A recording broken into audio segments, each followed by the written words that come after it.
Bonjour, merci à tous. Deux petits rappels, on le dit à chaque fois, mais il faut le redire.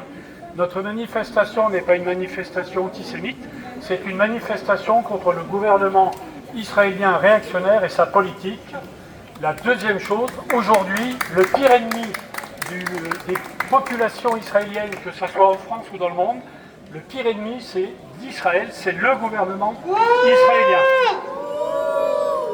Le troisième élément d'information, donc je lise le petit communiqué, c'est que vous avez peut-être vu que dans 3 semaines, il y aura un sommet mondial contre le terrorisme qui va se passer à 80 km de Gaza, en Israël.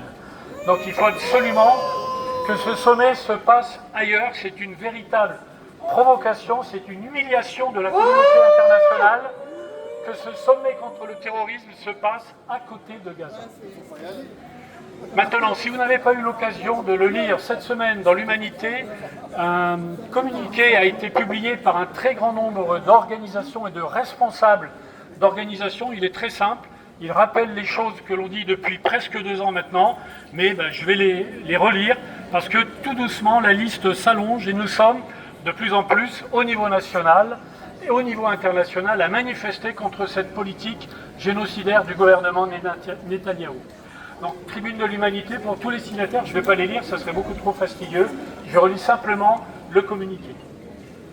Une tribune, pardon. Partout dans le monde, des forces se lèvent pour la paix et l'arrêt des massacres. En Israël, le gouvernement Netanyahou fait face à une mobilisation d'une très large partie de la société pour stopper la guerre. Le temps n'est plus aux déclarations et aux remontrances sans sanction.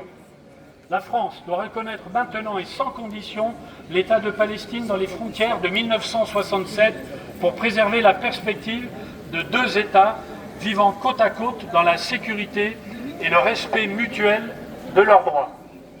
Nous appelons à un cessez-le-feu, à la libération des otages israéliens et des prisonniers politiques palestiniens, qu'on peut aussi qualifier d'otages, ça c'est moi qui le rajoute, à la fin de la colonisation et de l'occupation.